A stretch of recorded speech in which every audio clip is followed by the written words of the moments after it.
click there, and we're off and rolling. Our conversation this morning with this gentleman, his name is Matt Malone, is brought to you by Marcus & Mack, voted best personal injury law firm in the Best of Indiana County contest. Marcus & Mack, a law firm representing injured people. Matt is with Vistrada, a company that offers a holistic approach to cybersecurity. What is that all about? We're going to find out as we talk to him about what is actually a pretty scary situation. Hospital medical devices, how vulnerable are they to cyber attacks? Matt, good morning. Good morning. How are you, sir? I'm scared now. You are now living my life every day. Oh, so, gracious. Yeah, working in cyber is definitely eye-opening and scary at the same time. Well, if I'm rolling into the MRI machine over at the hospital, I certainly don't want hackers running the controls, do I? You do not, and it's becoming more and more prevalent. I mean, a lot of these devices have known vulnerabilities. The FBI produced a report, 53% of these devices are vulnerable to attack because they weren't really designed with cybersecurity in mind. They were designed with, function, but then also connectivity to connect to other systems. And therein lies the problem. Yeah, I would guess. So is there real medical harm that is a potential problem here? There is. So what can happen is these devices aren't being attacked directly, right? No one's going after the MRI machine to shut it down or the defibrillator to kill somebody. But the problem is like in war, you're targeting one building, but guess what? The building next to it blows up. Mm-hmm. So these devices are all connected to the network, and, they're spending a lot of money and protection on things like database servers and file servers. But these are kind of the unsung, machines that are out there that have vulnerabilities, and next thing you know, they just get caught in the crossfire, and they can shut down, which can have some real-world complications, right? If a defibrillator shuts down or a ventilator while someone's on a ventilator machine, and this machine gets caught in the crossfire, that can mean a death, and that's unacceptable. Yeah, absolutely. Of course, we've heard about this in other arenas, such as water companies and their vulnerability, and that would be the same thing, right? Some other entity, whether it's some foreign terrorist group or some other government-controlled group, they get a hold of something they shouldn't have a hold of, and that all of a sudden puts everyone at risk. Yeah, and in modern warfare, this is becoming cyber is the new frontier, right?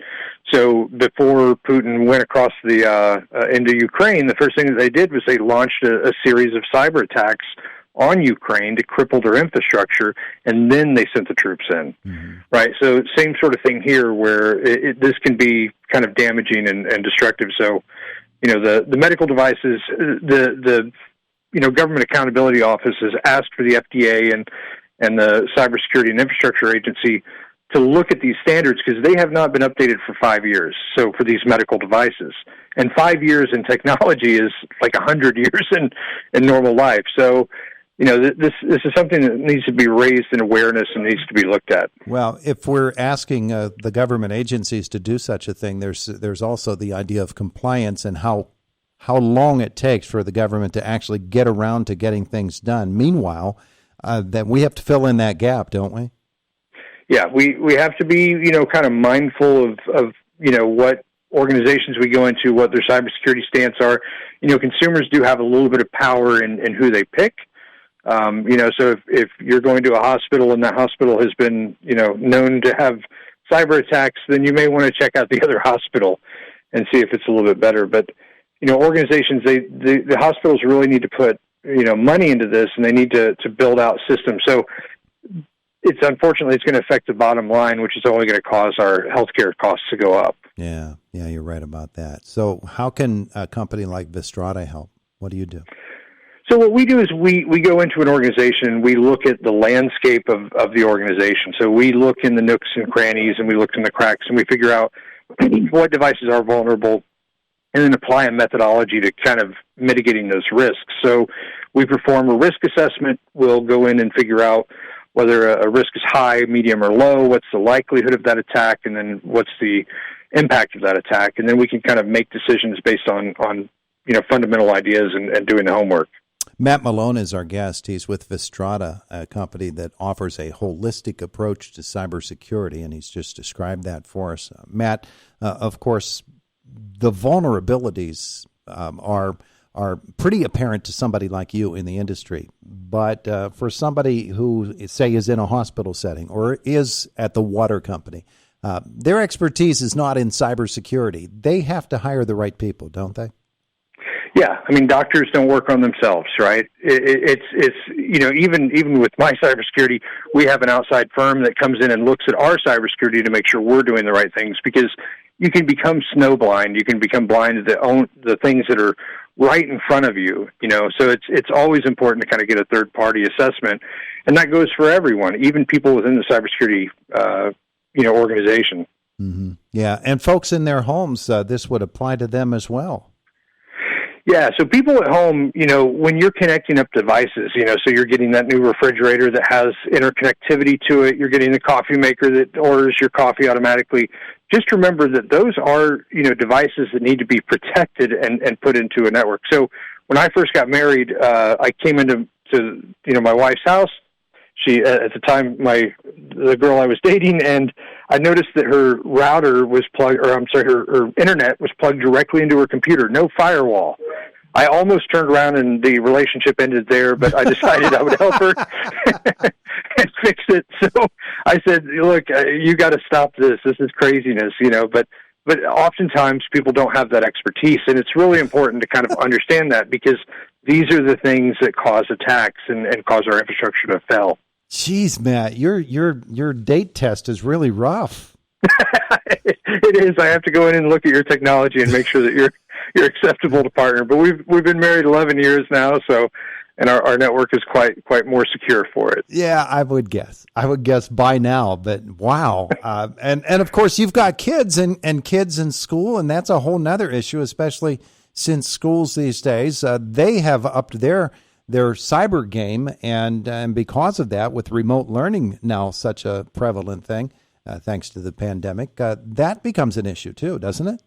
Yeah, and AI is, kids will click on stuff and they just don't even think about it. They just want to download the latest version of Minecraft.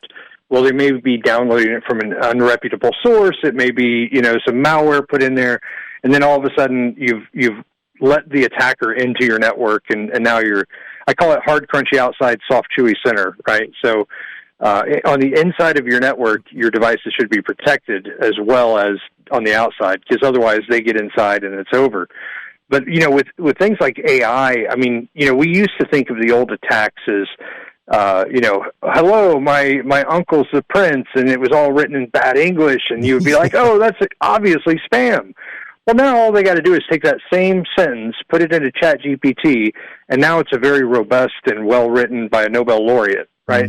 Yeah. So it's harder and harder and harder to kind of pick up on these nuances, but training is the only thing that really gets somebody into that aspect. Yeah. Firefighters, they train in a fire, right? They actually light a building on fire, and they go in controlled settings, and they work through the incident response plan. Those are important things. It's the same sort of thing when you have a map on the side of the wall for a fire escape, right? You've got to get people practiced into it. Yeah. And one of the things you mentioned earlier, Matt, really stands out, and that is the organizations that you deal with, whether it be a hospital or your water company or whoever it might be. Checking them out for their cybersecurity measures isn't something that naturally we do or that we feel we have the ability to do. What are some of the steps we can go through in order to check them out properly? So there's things called frameworks that you can work within, and they are kind of designed to help you navigate this area of security. Because you're right, when somebody says, the CEO or the executive is staying up at night saying, I'm worried about my network being attacked, but I have no idea how it's going to happen. A framework can kind of walk you through the standards of, here's the different areas that we look at. So, like I said, performing vulnerability scans, which is actually testing your system for known vulnerabilities, that would be the first step. Mm-hmm. Getting a risk assessment to figure out what are the risks in the organization and where does my data live, so I need to know how to protect it. That would be kind of step two. And then just building out a robust security program that entails, these quarterly tests, right? Oftentimes organizations get caught where they create a test account because they're trying to fix something, and then next thing you know, that test account gets stuck out there. SolarWinds, when they got hacked and the federal government got hacked into, it was because someone left a username and a password with the password is SolarWinds123 exclamation point. Mm-hmm. And it was a test account that was just left out there. So doing those account reviews on a regular basis, people like consumers, they go out and they create an account on a website. They use a username and a password, and they forget about it. They don't use that anymore. MySpace, perfect example. Nobody uses MySpace anymore. But some of your data may still live out in that system, so you need to kind of do an audit of your own systems and make sure that you know where your usernames are, know where your passwords are, and change your password frequently. I say change your passwords like you do your underwear. Treat your passwords like underwear. Change them regularly, don't share them with people, and don't leave them laying around. All right, Matt, you're too much for me this morning. Hey, I appreciate this. This is very, very good advice for us. It's sort of like when you do those infrared tests of your house to see where the leaks are. That's what we got to do, right? Absolutely. Yep. You got to know where the problem is to fix the problem. All right. Good stuff. Matt, thanks so much for the visit today. We appreciate it. Thank you. It is the voice of Indiana County. It's WCCS 101.1 FM, AM 1160.